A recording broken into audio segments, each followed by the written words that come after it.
Since the very beginning, after humanity's fall, our hearts have been searching for worth and meaning, often by comparing ourselves to others. We get stuck in a cycle, thinking, I'm greater than you, or my people are better than yours. But the Bible invites us to see things differently. Our value isn't about race, role, or ability. It's about being children of God. Let's be honest. When Adam and Eve fell, something shifted deep within us. For Adam, God didn't curse him directly, curse the ground. Now, no matter how smart or hardworking someone is, their efforts never quite measure up to what they could have been. For Eve, God said her husband would dominate her. That wasn't a command. It was a result of the fall. The harmony between men and women was broken. Men started reaching for power, and women felt pressure to become like men. This is where the I'm greater than you paradox begins. We keep reaching for a sense of worth that should already belong to us. Disconnected from God, we try to earn our identity through dominance, achievement, and constant comparison. There are people in this world who honestly believe they're superior to others simply because of their race or nationality. Some even go so far as to tear down someone like Martin Luther King Jr., while lifting up figures like Adolf Hitler. Honestly, if you find yourself calling Hitler favored by God and dismissing Martin Luther King Jr., something is seriously wrong. The Bible makes it clear God doesn't support racism or oppression. When Paul said, if you can be free, he was reflecting God's heart against slavery. God isn't for war, but it's easy to see why he might have allowed the Allies to defeat Nazi Germany, just as he likely supported the civil rights movement, because it stood for justice and mercy. God isn't American. He's not black or white, but he is righteous and he does have a will. So let's not mistake race or power for divine favor. The idea that whiteness is divine or that being black is a disadvantage is a human lie, not a heavenly truth. So, what do we do with all of this? It starts with remembering who you truly are. The most important identity you have is this: you are a child of God. That comes before being a man or woman, an engineer, a husband, a father, before any other role. That's your anchor. The Bible not only tells us who we are, but also shapes how we think. Philippians 2:3 says, with humility consider others superior to yourselves. This is what breaks the cycle. Instead of competing to be the greatest, you choose to honor others, not because they're perfect, but because they're made in God's image, just like you. People often confuse hierarchy with value, but that's not how it works. In God's creation, we have different roles and responsibilities, but our value never changes. Men may have headship over women, but God gives special honor to women, calling them the weaker vessel. That's not an insult. It's like how a father cherishes his daughter, not because she's weak, but because she's precious.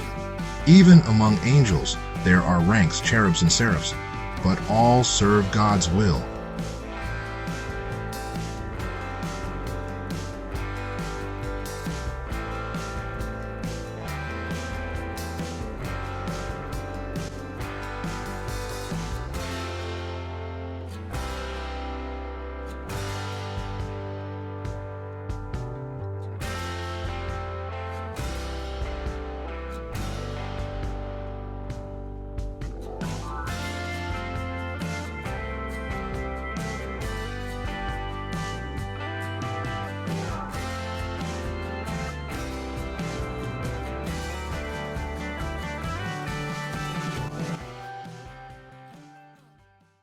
I'll be real with you.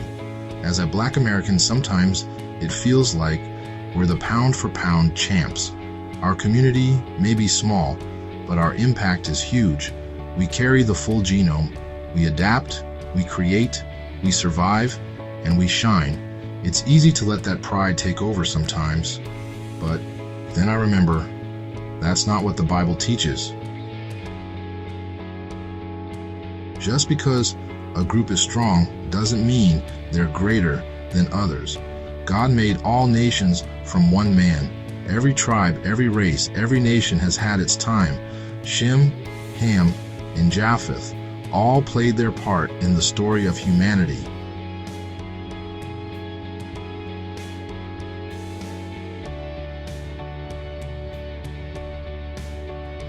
The white-black dynamic, the caste system, that's something people made up, not something God created.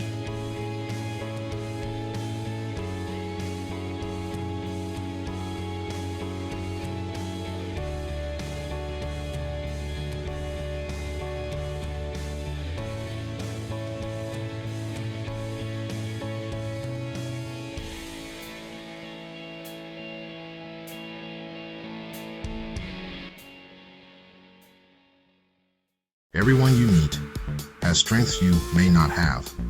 Every woman I encounter brings qualities I might never fully understand. Emotional depth, intuition, and a unique clarity of thought. That doesn't make me any less of a man.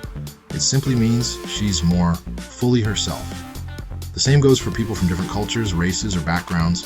When we let go of our egos, we open ourselves to learning from everyone. We were never meant to compete with each other. We were meant to complement one another. Let's talk about how we can break free from the "I'm greater than you" mindset. Start by remembering your true identity. You are, above all, a child of God. Choose to honor others. Philippians 2:3 reminds us to value what others do well and to appreciate their strengths. Let go of race pride. Celebrate your culture, but never use it to elevate yourself above others. Keep your mind steady. Don't let your ego take over. Stay grounded in how God sees you. Shift from competition to connection. Learn from those around you and appreciate what they offer.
The "I'm greater than you" paradox, this endless race to prove ourselves, starts to unravel when we remember who we truly are.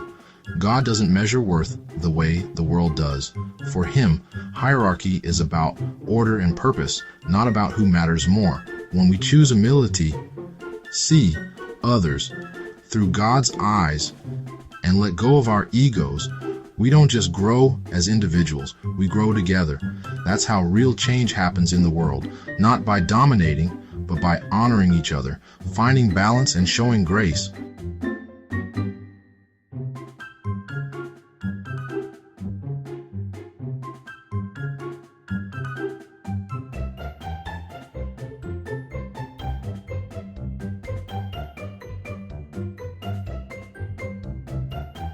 So as we move forward, let's break the cycle, choosing humility, unity, and grace. Together, we can create a world where everyone truly belongs.